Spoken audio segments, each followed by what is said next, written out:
is the McBride Rewind, the show that takes you down memory lane with your host, Josh McBride.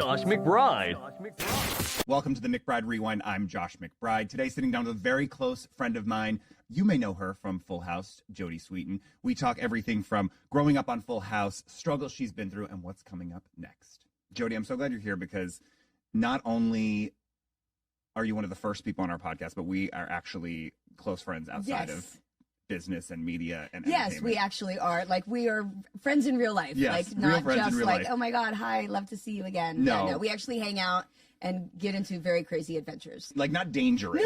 No, not dangerous, not like nothing bad, just odd. Always very odd. And we've sort of your friends have become my friends. We've sort of become this family of just ridiculous people. So. Yeah. That's pretty much who I travel with. So thank you for coming on the podcast, and especially because being one of the first people and we're so close, it means a lot to me for you to be here. So what the McBride Rewind is all about is sort of like taking this moment and going back in time. And if only. Yeah, right, that part. And so I wanted to do that with you, especially because this time of sort of this millennial era, you became known in, right? So I want to start with, like, when did you know that you were first known or famous from the show Full House? I mean, I guess it really, like, our first season was, I mean, we didn't know if we were going to get past the first 13 episodes. Because, back in the day, when you had like a 24, 26 episode season, you would, like a new show, you'd usually get your pilot, and then if they picked you up, it was for 13 episodes. Right. And then if those first 13 were doing well, they'd pick you up for the back half of the rest of that first season, and then they'd cease. But it was always very incremental, although now it's like you get an 8-episode season, you're on a break for 2 years, and they're like, nah, we're good. Right. I think the audiences don't give a shit anymore, and you're like, well, yeah.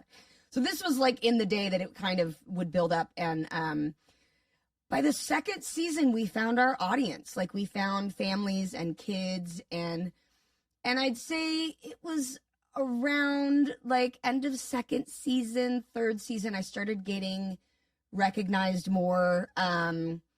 Definitely, like, kids that I went to school with were like watching the show, so it was very, you're like, oh my God, and I started kindergarten. I went to kindergarten for 3 days and started first grade, and I did that right when I started Full House. You went to school on set, I went to school in the morning. I went to regular school, public school. From 9 to noon. My mom would pick me up. This was on rehearsal days, which were usually like Tuesdays and Wednesdays.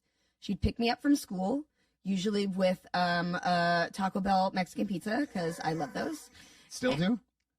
Absolutely. But the day it came back out, I was getting tattooed with Celia. Yes. And I went and waited in line for like 45 minutes to get a Mexican pizza because they're amazing. Wow. They're so bad, they're good. Yeah. Anyway. And I would go up, and then I would like rehearse in the afternoon, and then Thursdays and Fridays, I shot on set all day, did school on set. So I had kind of like this hybrid experience. Mondays I would be in school all day. Because by second season, I think we were doing like a 4-day work week. Were kids so jealous of you at that point because you're like not really there, but you're there? I mean, I think the hardest part, yes, kids were probably jealous of that, and it was weird. But I would say one of the hardest things is like adjusting to the social dynamics. As you get into like 4th, 5th, 6th grade, which was still elementary school at that point, people are changing friend alliances, and they're, the elementary, like, we're friends now. No, we're not friends. Right. Now we're invited to my party. No, you're not. Like, you're in, you're out. And so I would have like 2 days of like, oh, okay, I know what's going on. I'd be gone, come back Monday, and it was like the word, oh, we're not friends. We're not talking to her now. And someone's not dating so-and-so. We're not boyfriends. Right, we're not girlfriends. Like, we're not, it was like that, elementary school kind of all the way through. But at the same time, like, I didn't ever really care that I was famous. Like, it was just normal for me. It was my existence. And so I was always like, why do people make such a big deal out of it? Like, it was strange to me that I couldn't just exist in the world. Before that, let's even go before that. Do you remember the audition for Full House and what that was like? I didn't audition for Full House. You didn't? I did not. You So, lucky bitch. You audition now. I know, right? So I was really fortunate. I did another show. I was a guest on another show that was Miller Boyett, who were the executive producers, and they did, every show under the sun, Happy Days, Laverne and Shirley, Perfect Strangers, Family, all of that. But they had another show called Valerie, which was Valerie Harper's show. Okay. Another sitcom queen. And she had her own show, and Jason Bateman was one of the sons. I played Pamela Poole, who was their crazy next door neighbor's niece. And Mrs. Poole brings me over to the boys to say hello and do something and throws her back out, and she can't do anything. So the boys have to be responsible for me, and I'm making them have tea parties, and I'm making them play with dolls, and I'm, and I have a great picture of me sitting on Jason Bateman's lap. That's a really cute, awesome, and he was so lovely to me. And I did that episode, and the producers loved me, and Jeff Franklin saw that and was like, that's her. And I was the first. They knew you were right for Stephanie. I was right for Stephanie. He was like, that's Stephanie. I was the first person cast on the show. No shit. And I just, I just did one thing and everything changed. And I cannot tell you how often I stay in gratitude about that, because I have always been very fortunate that I really have had a lot of great blessings in my life that have just kind of presented to me. That's almost like they built the show around you. No, I mean, you were the first guest. I was the first cast. I was the first cast member, but I definitely Stephanie was. They created Stephanie, who was very similar, kind of, to Pamela Poole, the character I played, and it was very similar to me. I was fun. I was smart. I was, I got the joke. I had timing. All of that, and so that was who they wanted Steph to be anyway. So it just was like this perfect fit. I never knew that part. Yeah. Bob Saget was a part of in the way beginning. I feel like there's clips out there where he was not part. So as Danny we Tanner. shot an entire pilot with another dad named John Posey, whose son eventually went on to become Teen Wolf in that show. Anyway, we shot the entire pilot with John Posey, who is a lovely, lovely human and great actor, everything. But Jeff Franklin had originally really wanted Bob. He wanted sort of the nerdy, geeky, weird kind of, and that was Bob. But Bob was doing some sort of CBS News thing that he couldn't do Full House at the time. We shot the pilot. Then Bob, that job ended for him, and he became available. And Jeff went to Lorimar and Miller Boyett and fought and said, I need Bob to be the dad. I need to reshoot this pilot, which is very expensive. Very expensive. For an unproven show. For a pilot, right. And thankfully, Jeff was an extremely trusted writer, and he knew what he was doing, and they were like, fine. And we reshot it, and they were like, okay. Yeah. Now I get it. And it clicked.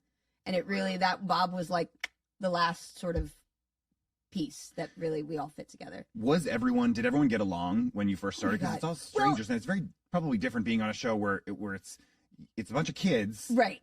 And then a bunch of adults, and you don't have much in common with them, and your parents are there, and You know what I will say, though, and it made all the difference on our show, was that all three guys, Bob, John, and Dave, although they didn't have kids and weren't, married or whatever at the time, they were family guys. They came from families that were close. They came from families that had kids around. They were family guys. And also because the show was one in which the kids didn't just sort of walk in the room, say something, and walk out. There were storylines about the kids, and the kids were really involved with the adults, and it was an ensemble, not an adult cast with some little kid side dishes. No, everyone was the main star. And the adults like respected us. Like the adults, you know, when we did our pilot, the adults were like, these kids are really talented, and they respected us and they took care of us, and they were kind and fun and sweet and like didn't want bad things to, you know what I mean? Like they were invested in our well-being. And that, as we know, is not always the case on every show. And we worked on a set where the cast was invested in our well-being, the producers, our directors, like everyone came from a family environment, and that was exactly what we created, you know? But of course there was, I mean, Candace and I, when we were young, we used to fight. She was the baby of her family, and then I came along on this faux family, and I was, you know, young and cute and sassy and funny, and I was an only child. So I was like, oh my God, hi, let's be friends, right. You know? And she was just like, you need to go away. And so, you know, we definitely, but we fought like sisters. Like it was kind of always you know, it was always that like, oh, she's so annoying. And I was like, I just want to be your friend. Why are you mean to me? But Andrea and I were always super, super close. Kimmy Gibbler, yes. And who I now do How Rude Tanneritos, the podcast with. But she and I were always really close, but you know, all three of us were close. We were, and even Ashley and Mary Kate, like, it was a family. It was a real family. And like Bob and John, well, John, when he first came, had just come off General Hospital and like soap acting. And he was like an actor. Like he wanted, you know, he's like, I want. And Bob and Dave just fucked around all the time. Right, like they're just comedians, and that was it. And so, you know, there was tension at first when John was like wanting to get the job done, yes. And Bob and Dave are screwing around. I don't know when it happened. At some point by like the second season, it started to click for them. Like they just, like John kind of let go, Bob like they found how to work with each other, and then they were brothers. And they've said it like from then on, like they were brothers. Again, we all, like, we've had family meetings where we're like, we're sitting down and hashing this out with everybody. We're a family. Like we have those moments. But I absolutely know, like, at the end of the day, we're family. You can't get rid of any of us. We've grown up together, adults and kids alike. You know? And even, you know, there's laws on set, obviously, where you have to have your parents on set with you and things like that. So you have to have a guardian. Right. You have to have a studio teacher who is a welfare worker, all of this. But, you know, there are a lot of parents, and there are a lot of producers who take advantage of that. There are a lot of parents who, you know, turn a blind eye if the kids aren't getting breaks, if they're not, you know, if they're getting asked to do things that are outside of the scope of what kid actors are legally allowed to do. There's a lot of parents that just want their kid to be famous. Yeah. And we've seen that from, you know, the Barrymores in the beginning all the way through until now with these, you know, some of the Disney kids and things. We were really fortunate that our moms were actually on set. We weren't handed over to guardians. And our moms were there watching rehearsals, you know, and again, the guys were comedians, so they would be, you know, telling jokes, but they would really try to be good. But as someone who has a really terrible, dark sense of humor, I get it. You do. Yeah. Oh, on Fuller House, I was the Bob who just would say things, and they were like, the kids are right there. Yeah. And you I was became like, them. Yeah.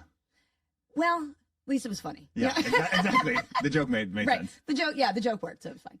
Okay, so take me back to then also where you're a kid, you're dealing with especially like Ashley and Mary Kate as a baby. Yeah. Is that annoying to have like a baby on set? No, Really? I loved them. I was really close to Ashley and Mary Kate. Like they were in the like, later years or like no, from the beginning. Like I would go to their room and hang out and play with them. I did the same thing with the boys who played Nikki and Alex too. Like I'd go down to their room and hang out. I loved being kind of the older one, caretaker, like let's be friends. Oh, Ashley, Mary Kate and I, like they would come spend the night at my house. They'd come to my cabin on the weekends with my parents and I. We'd go horseback riding. We'd go to Disneyland. I mean, I've got pictures of us playing dress up at my house. Like they're like 3, I'm like 6, you know, like just kid stuff. And I loved it. So I was never, and I'm just not that person. I'm like, I don't care. Like you get your own thing. You do you have a relationship with them now? Like, do you we haven't talked. I mean, they kind of, I think after Full House and growing up and everything, they've had an extremely different trajectory than any of the rest of us. And I also say, like, people are like, oh, well, do you guys not talk? Is it bad? I'm like, no, they were 8 years old when the show finished. We then we weren't as close as we were. I didn't see them all the time. We would see each other at, our family events and dinners, and it wasn't like there was bad blood between any of us, but they moved to New York and then, got married and were fashion empire and sort of moved into that world. And, so it was like we just sort of drifted apart. But I also have to consider they were 8 when the show finished. So, like, if you knew somebody the first 8 years of your life and then you sort of drifted away, like, how many people do you still talk to from that? You know what I mean? It's not like it's a bad thing. You're just like, oh, they don't have as much recollection as maybe I do or anybody else. You were a child as opposed to a baby. It was my formative years. I was 5 to 13. It was all of my elementary, middle school, quote unquote, growing up really experience. So, like, it was impactful. It was all I ever knew. They did it and then, maybe had a few years of really remembering it and then moved on and did a whole host of other things in their life. So, like, those first 8 years kind of get pushed off and you're like, it's not as close anymore. And that's okay. I get that. But I feel like if those were the formidable years in where I had built a brand for myself, and this is me speaking, not you, I want to be clear on that. I would at least appreciate how I got to where I am to be able to do a fashion empire and to do these things. And they say you don't forget your past. Well, yes. Here's what I will say. I think, I will say, those girls worked their entire childhood. They did not have as many advocates making sure that they had a balanced childhood.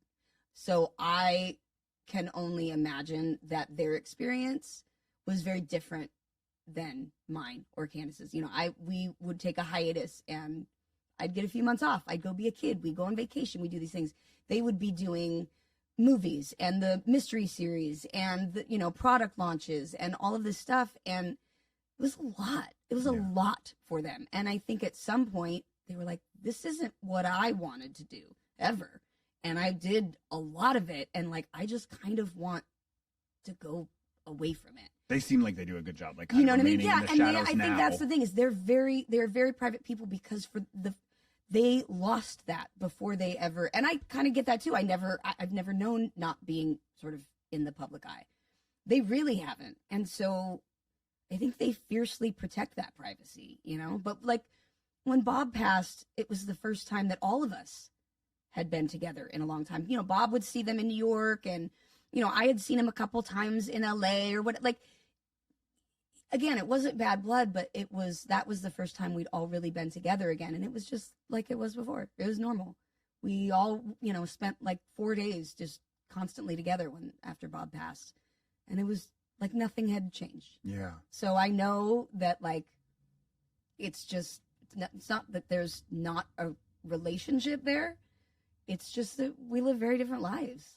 I feel like you've done a great job, though, keeping relationships with a lot of people on that show, one-on-one especially. Yeah. Oh, yeah, for sure. And I would say I'm not always the best at keeping in touch. My ADHD will be like, you're in front of me now. And then like I go somewhere and I'm like, oh, my God, oh, look at this new stuff. And I do it to my mom. So nobody take offense. She's like, you forgot me. I'm like, no, kind of. Like, I'm busy. But I just really have tried, especially in my, I think, adult life, once I had kids, once I kind of got my shit together, I have really stayed in close contact with everybody, Dave, John, Bob, like we all spent a lot of time together. But my 20s, I wasn't talking to really or hanging out with anybody in my mid-20s that wasn't getting loaded with me. Right. And you've been so public about that, which I think is awesome because you've gone on other podcasts and you've talked about that. How did that and how did that even start? Because I think that a lot of people go, it's because she was a child actor. No. And it's like, she did, all these child actors. All these child actors wind up all fucked up. Yeah. And it's like, that isn't really the case. So for me, I was adopted just after a year old. And both of my parents struggled with substance use. My biological mom used during her pregnancy. She was in LA County Jail when I was born and was, I had to be taken home by a friend of hers. So, I wasn't exposed necessarily to it my whole life, but there was a genetic predisposition, regardless of anything that I did with my life, of some substance abuse stuff, some anxiety, depression, it's a genetic thing. It runs in the family. And my parents did not drink. My mom and dad, my adopted parents, they weren't big drinkers. I never saw them drinking. It just wasn't a part of our lives. And it wasn't like I was encouraged to do it on the set. We had a very normal, quote unquote, upbringing on the set. Like, it wasn't like people were, doing drugs all around us. It wasn't a bar, right? No, not at all. And so it really, I always say that it added a layer of this identity crisis. Who am I? I've had success the first beginning part of my life. And now, is that still what I want? Do I want to do this? Do I want to go away? Who am I? Blah, blah, blah. And then, I'm already dealing with that from, I'm adopted and I don't really know anything about my history other than addiction and stuff. So am I like them? Maybe, am I like these people? And where do I fit in? And once I found, drugs and alcohol, it was just, I was like, oh, this is fun. It made me feel like I fit in everywhere. It didn't matter. I was fine. And that was early high schoolish, 9th, 10th grade, I think. So Full House ends, you're 13. Yeah. You go back to school. Yes. Full time. Full time.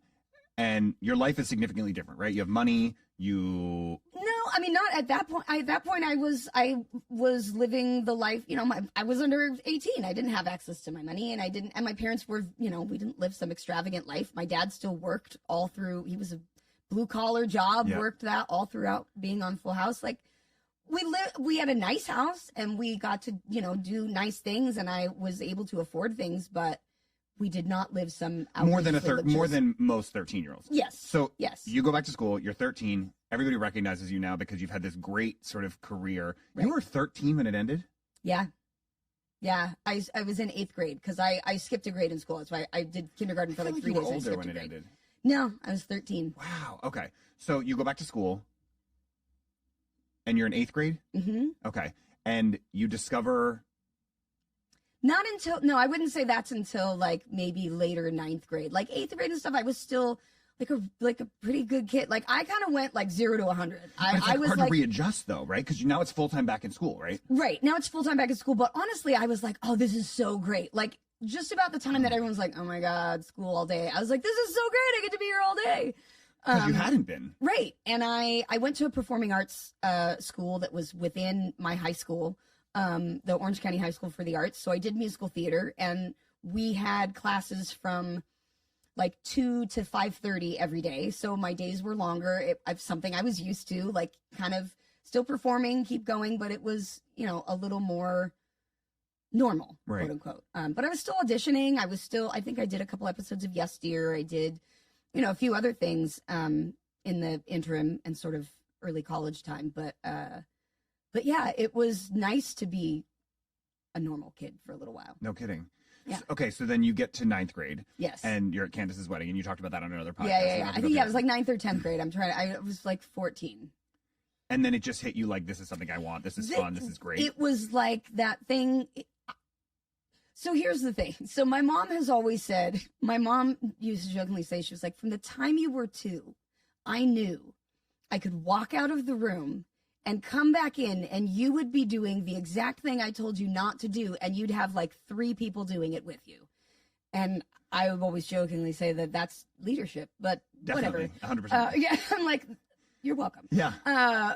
But that's kind of always been me. And it's, I know it's a lot of the ADHD, thrill seeking, pushing the envelope, looking for the excitement all the time. And that was just, kind of the thing. And so then when I found drinking, I was like, oh, that was insane. It's kind of fun. Kind of like being weird, and it also, because I immediately went so far with it, I think there was also something that clicked in my brain of like, I told you this was all you were. I told you this was all you came from. And I really struggled with that for a long time. I think it was some weird form of trying to relate or connect to something that I didn't know with the only thing that I knew we shared, which was this struggle with addiction. And so, you know, it took a lot of therapy and some rehab and some real fucking up and becoming a mom to finally understand what it is to still be struggling, even when you have something in your life that you love more than anything and you're willing to do anything for, and yet you still are struggling to get yourself together. And it changed everything for me. And so I do think that this was what would have happened to me anyway, but I would not have had everyone know about it. I would not have had the financial security to pay for treatment and to probably keep me out of some even darker places than I already went to, because I was crazy when How long did that last for? So you're saying ninth grade? God, so like I would say 15? Like all through high school. Like my parents did not want to let me go off to college. I had to come home on the weekends because they were terrified of how much I was partying, which meant I just partied Monday through Thursday and then slept all weekend. But that was until I was 19. Just after my 18th birthday, actually, I got sober for the first time. And then I got married for the first time at 20. And I kind of was like, oh, this is the next expected thing. Like, this is what I do. And I was sober for a couple years. I was sober through getting married, through my 21st birthday. And then started drinking again, started like realizing it was hard to hide the drinking, but easier to hide like doing some of the drugs, because my ex-husband was a cop at the time and worked nights. So he'd be gone all night. So I could go out and party and go do whatever I wanted and then come home and just sort of pretend. And it just got really dark. So it was like, I had a moment where I was like, oh, it could get better. And then I was like, fuck it. It's going to get worse. And then it just got worse and worse and worse. And then it was, you know, a couple treatment and sober living and you know, another marriage and, you know, some other poor life choices. And then I became a mom and I was like, oh, okay, it's different now, you know? And it was hard at first, but that changed everything for me. When did it go from like drinking is fun to like what else is there? Because I think a lot of addicts or recovering addicts often have this moment where it's like, what else is there? What else can I experience? Oh, I was always like, that was immediate. I was never a person that was like, this doesn't sound like a good, like, I didn't think, I just was like, sure, let's do it, you know, and you're kind of like that now, but like not in a, that's what I'm saying. As a friend of yours, I am, but not in a dangerous, and I said that in the beginning, not in a dangerous way. And that's the thing is me, you know me, yes. I'm like, let's try it. Yeah. Now me loaded. Yes. Very scary. And again, and there were a lot of I have fun not times. Seen you like that. No, I've never you have seen not. You like that. And a lot of really terrible choices that, again, I am incredibly grateful that I survived. And also, you know, there was some fun shit, or I wouldn't have continued to do it. But I would say it very quickly for me. I mean, by the time I was finishing high school, my drinking was already to a place where people were like, dude, we don't want to fucking hang out with you. Like, it's crazy. I mean, I was drinking at school. I was just just partying all the time, whatever I could. And you know, I just never questioned it, you know? And I guess that's, you know, the scary thing now is I look at my kids and I'm like, in the landscape of drugs in our country now and fentanyl and things like that, like, I probably, had I been doing the stupid shit that I did in these days, would not survive, because I never questioned where something came from or what something was or what, you know.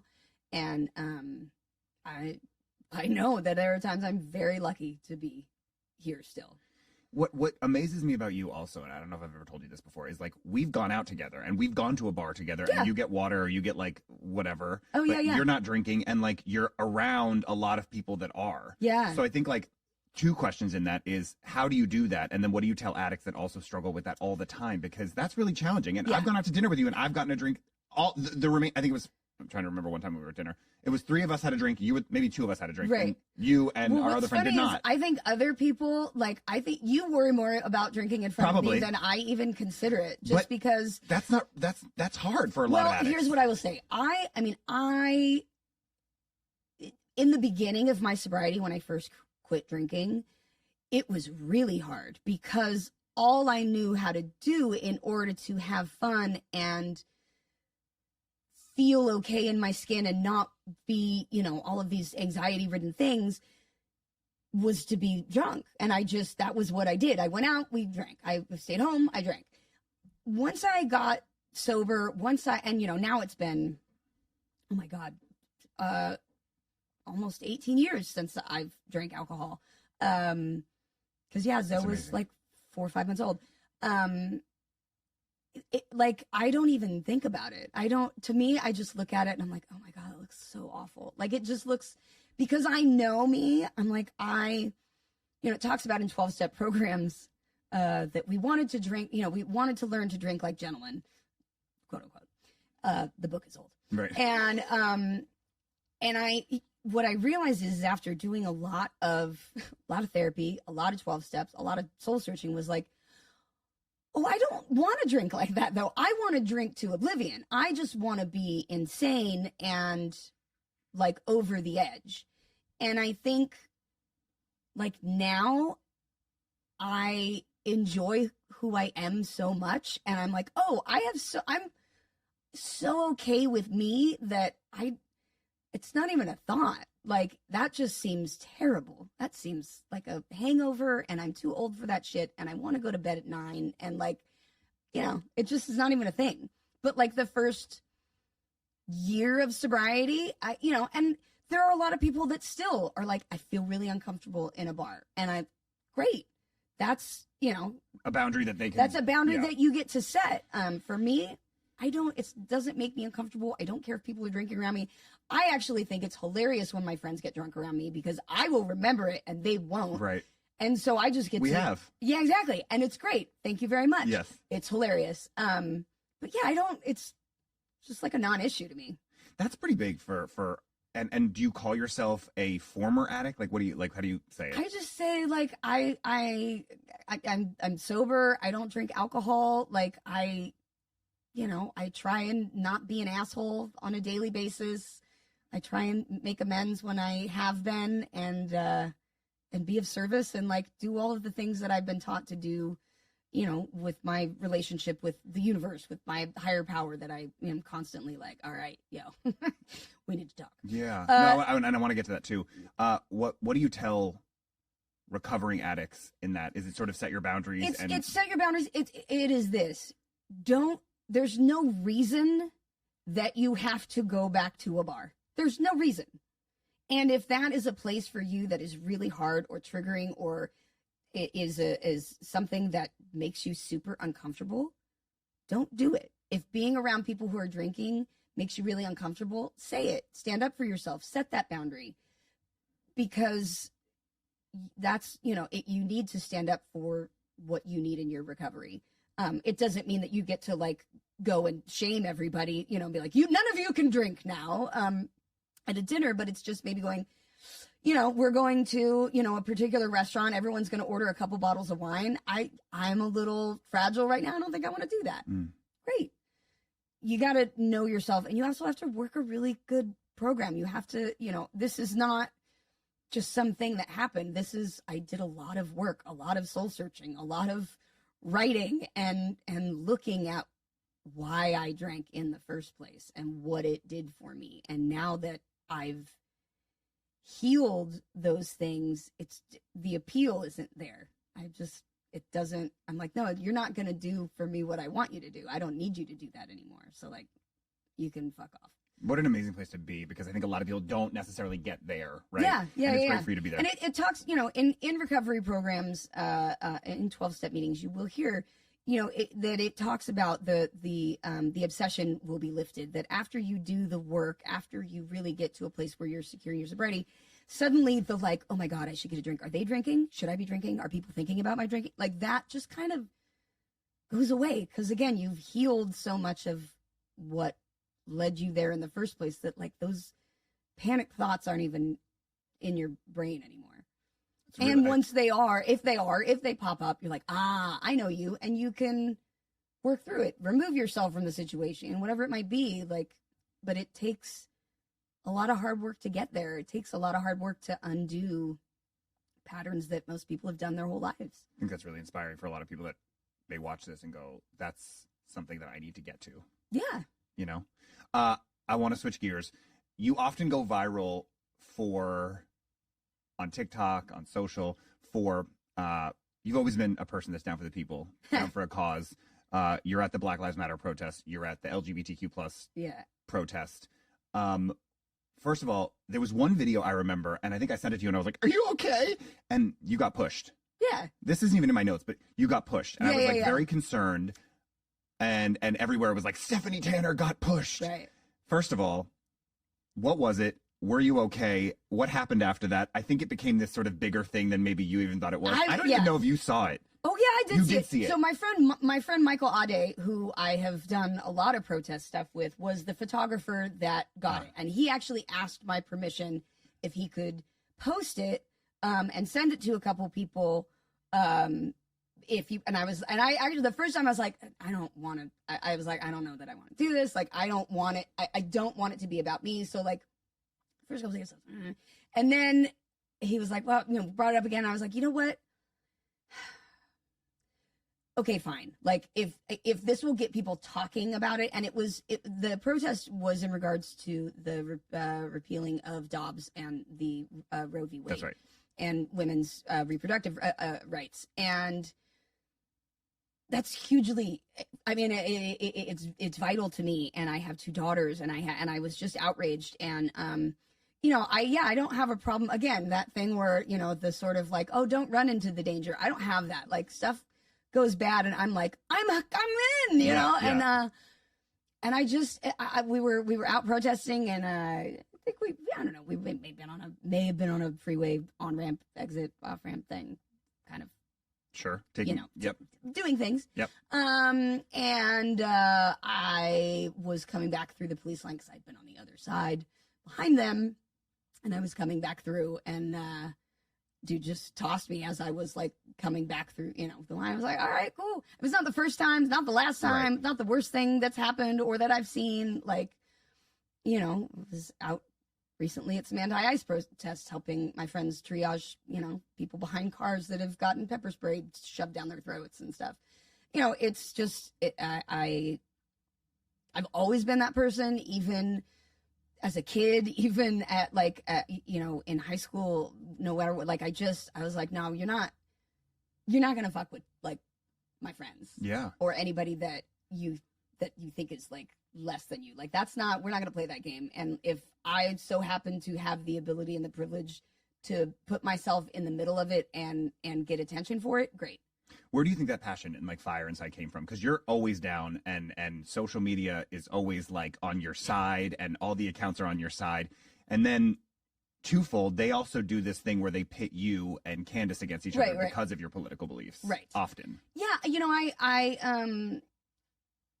I don't know. I guess it's a part of who I am. I also, I'm a little neurospicy.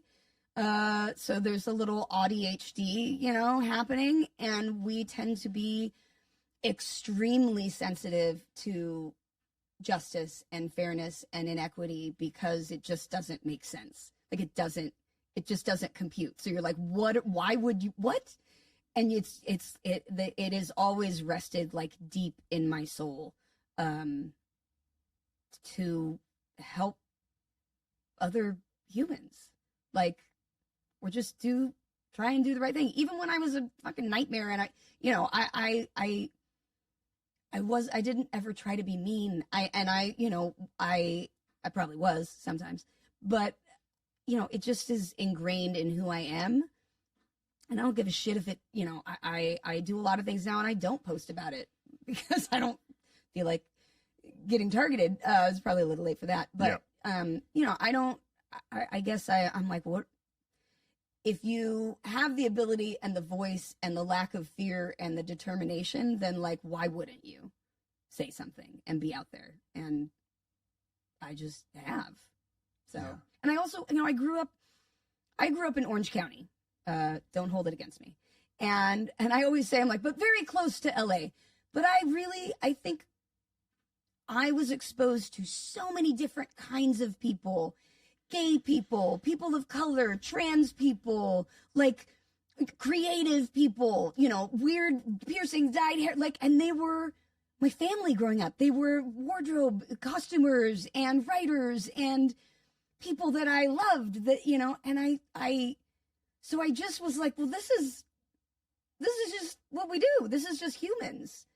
And I love it. I love to watch people go through life. I think we just are here, like Ram Dass says, we're all just here to walk each other home. Yeah. Like we're all just here to try and leave it a little better than we found it. And sometimes that feels really hopeless. But for me, like I just, it's not a choice, and sometimes it's really hard. And sometimes I'm like, I can't do this and I have to take a break and I have to be like, in a place where I'm not beating myself up, like, oh, I'm a piece of shit because I'm not out there doing everything every day. And it's like, okay, this isn't going anywhere. You gotta keep a balance. And, they pit me and, Candace against each other. You're always pit against each other in the media. And, and the thing is, at the end of the day, like, her name has never come out of my mouth. Like, this is just who I am and what I believe. And if that isn't something we share, cool. I'm not going to change anything. Right. I can still have a relationship with her where I can hug her when I see her. I love her. I don't want bad things to happen to her. I will respect her and her ability to do whatever. But I'm a loud bitch that just disagrees with a lot of things, and that's who I am.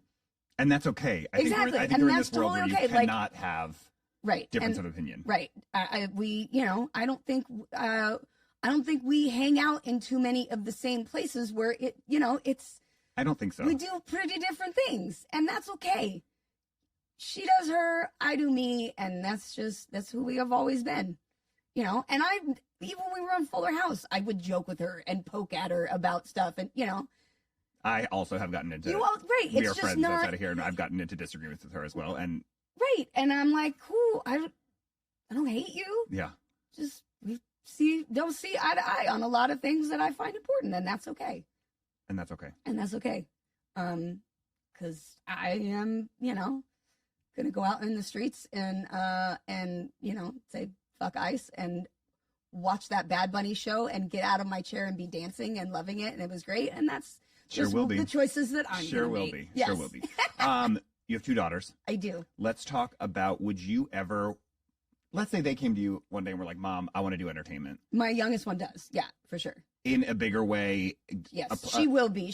My younger daughter B is an incredible singer. Like, she's going to do Broadway. I remember we were in the car and she got asked to do, she got a call back for a stage. Yes. Yeah, she is, this semester she's doing Into the Woods, and she is the baker's wife. So she's one of the leads. Anyway, yeah, she wants to do entertainment. When she was young, she definitely liked performing, liked doing the school plays. Her dad would kind of mention it to me, and other people would be like, you should put her in, commercials or whatever. Same with Zoe, when she was younger, she loved to perform. But I know my girls well enough to know that one of the things you need as a child actor is a certain desire and ability to put your own needs to the side and show up and do your job. And most kids do not have that. And I was the kid who was like, all right, cool. Yeah, whatever. Just kind of go along. And I was never like, I'm not doing this. This isn't, Right. And my kids had opinions and they were strong. And I was like, I'm not going to force you to give that up in order to do something else. And also I was like, I was working on Fuller at the time that they were, elementary school.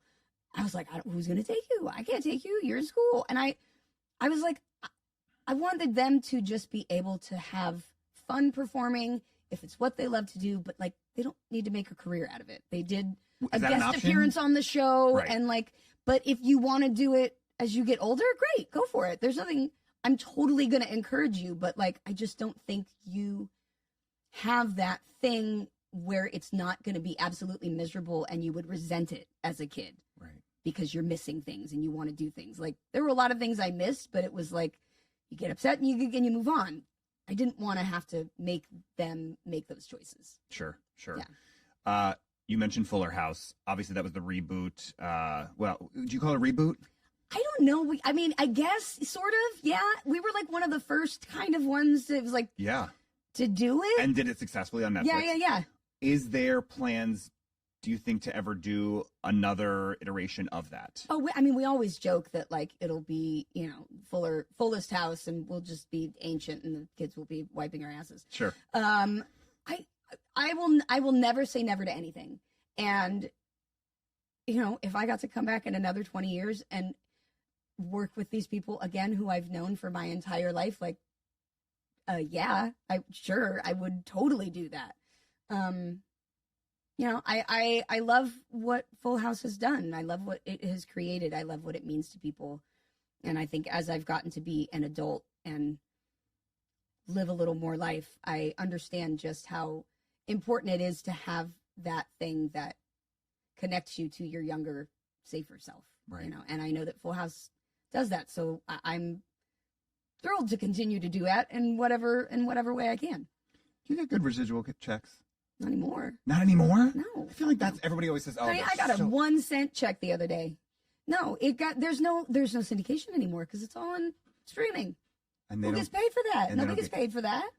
Wow. See, people are sitting here going, They make so much money. I know. People are like, oh, but you get the residuals. You're like, well, I mean, maybe like the first like run of syndication, like when sure, my 20s, there would be money, but not reliable. You don't know how much it's going to be or how often they're going to run the show. So like sometimes you're like, oh, cool, that was nice. And then sometimes you're like, all right, well, there's a nice dinner out. Like you just kind of don't know. So it's not something you can rely on. And yeah, I always say, people think I live some extravagant life. I'm like, Well, honey, I drive my cast. 2023 used Hyundai Sonata that I love. I rent my house. I have credit cards that are maxed out. Yeah. Like, I live a normal life.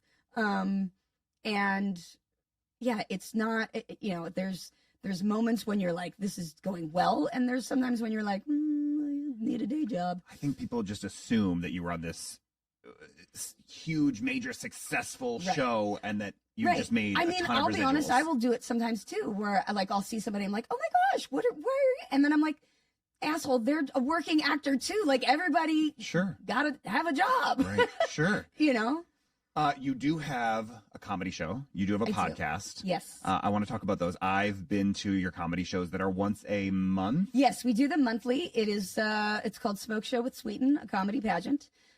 We just did San Francisco Sketch Fest in January, and we are doing, by the time this airs, it'll be announced, but we're doing Netflix is a Joke here in LA, which is huge. It's a really big one to get asked to do.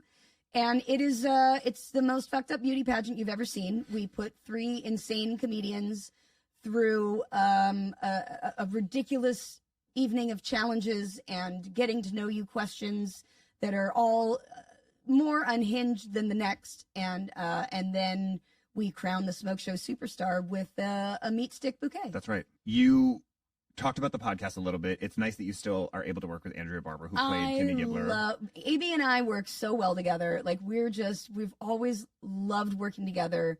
We call them our bits, like our stupid bits on the show, our bits on the podcast. Like, we work really well together. And that podcast takes you through each episode. So Andrea and I, along with probably a lot of the other cast, never watched Full House. I'd never watched the show. You never watched it back? Yeah, I did it, and then I've never watched it.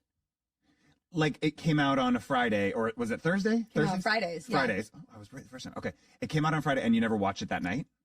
I was busy that night shooting the episode for 3 weeks from then on a Friday night. Right. So I didn't watch it, and I just didn't care. I mean, we got copies of every episode on VHS, that they Sure. gave to us.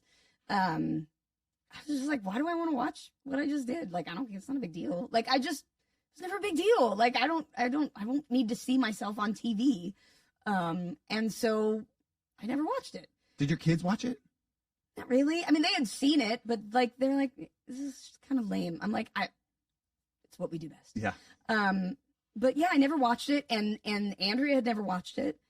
And we both did interviews separately on Pod Meets World, which is the Boy Meets World rewatch podcast, because I've been friends with Danielle and Ryder and Will. We did acting classes together. I've known them for years. And we went on their podcast, and both of us said we'd never watched the show. And so Danielle and her husband, Jensen, who also produces Pod Meets World, had approached us and were like, would you guys want to do a Full House rewatch podcast since you've never watched the show? And we were like, well, yeah. And so we've been doing it, and it's hilarious. We get to go back. We kind of make fun of all of the late 80s, early 90s of it. There are some things that we have revisited that were like, that is a little racist and a lot sexist. And, definitely a lot of those things where you're like, that joke did not hold up over the years. Sure didn't, yeah. But then there's a lot of really wonderful, amazing, like, heartfelt episodes and things. And going back and watching it from the very beginning, Andrea and I talk about, we've been able to kind of have the same experience that fans did, where we've gotten to fall in love with this Tanner family too from the outside. Like, we know it from the inside and from doing it, but like watching this household come together of all the characters in Full House, like, over time, you see why people were like, oh, I love, like, there was something about it. And it's been really fun. Really special. Yeah, it's really special. And I think, now that I'm not a teenager and, like, in my early 20s and have really embraced the campiness of Full House and what it means to people and the nostalgia of it, I have this whole new appreciation for it. That's awesome. You did a movie last year. Plans to do another one this year. Many movies. Hopefully, yes, many movies. I mean, this year, as I think everybody in the business has said, it was a slow year. Yeah. It was a slow year, particularly here in LA. This year, I am, out the gates running. I'm doing a couple projects. I'm doing some staged readings. I'm doing podcasts. I'm doing comedy shows, stand-up, hopefully movies. There's a couple that are, like, the scripts. We're working on getting some financing right now for a really great LGBTQ story, a focus story that my friend Paul has written. Oh God, and yeah. So there's a lot of really awesome things coming up, and I just feel like 2026 is I have hope on the personal level.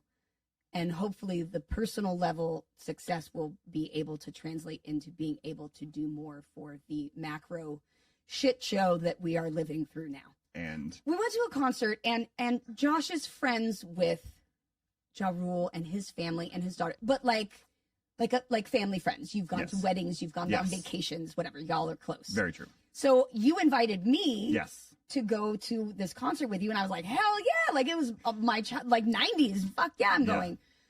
And so, you are very close to all of them, and I just am sort of like, hey, I'm just, I'm the plus one. Yeah, a lot of people don't know, Jodie is you kind of remain sort of just like laid back, like, you were on this huge fucking show, and you do this thing where you're like you're in his dressing room with us. Yeah, because this is his show. Right. This is his art. Right. I am not about to walk in there and be like, hey, you know me, it's just not. I'm like, no, you're doing your show, and these are your friends, and I'm just here to be like, hey, what's up? Thanks for the ticket. Yes. So then we're walking out to stage, and we're they asked us, Ms. Rule, we call her. Ish. Ms. Rule. Ish was Ja Rule's wife. Yes, she was like, do you guys want to come out and sit with us? And we were like, oh yeah, cool. I'm like, oh yeah, that'll be fun. I'm figuring, like, front off to the side on the, like, not, off the stage or whatever, and be like, hey, we can see you, No. When I tell you that Josh and I, we followed Ish, walked through like a curtain on the side of the stage, onto the stage. Onto the stage. Onto the stage with the entire arena full Correct. of people who are like, who's coming up? Like, you could literally see them, like, who's that? Oh. Yeah. And so we go, and there's 3 folding chairs. Only 3 chairs for So each. only 3 chairs, folding chairs, literally next to a speaker, like crammed into the corner. Yes. In the way, Yeah. decidedly in the way, Yes. okay? And again, as a person who's like, I don't want to be in nobody's way when y'all are doing your thing, I am like, I walk out. No, I go, you stood up and you walked out I until stood up each and I yelled at walked you. out. I said, no, Yes. no, I am not. This is so, I am in their way. Yeah. I can't, I'm going to trip them. Yeah. And I walked back and Each yelled at you. Ish and yelled at said, me. She was "Sit like, down." go sit down. Yeah. I was like, okay, Ms. Miss And Rule. okay, Ms. Rule. And I sat down, and we had the best time, but it was hilarious because every time the camera would pan and Ja would be 5 Right here, feet yeah. away from us, like where this coffee table Yeah. is practically, Josh had shorts on because it was summer. You just see Josh's white ass knees in the shot. And Yeah. so I just kept going, there's your knees. There's your knees There's your again knees. on There's your knees. the jumbotron or whatever they But call the it. best part was after, when Yeah. we're in Ja's dressing room, Yep. and now everybody's coming in after the show, and it's now I'm like, okay, whatever, Yes. we're cool. But I'm still trying to not take up space because Yep. it's family, and it's, Irv Gotti's family, and Yep. it is people. So I'm like, just let me be in the back. Security comes, knocks on the door. Hey, Lizzo wants to come say hi. Not to me, to Ja. And he's like, yeah, bring her Forewarning, in. I did not know you were a huge Lizzo fan until after this. Well, I mean, I'm a huge Lizzo Our fan, and mutual also friend Celia like, told us, yes. it's fucking Lizzo. Right. You know what I mean?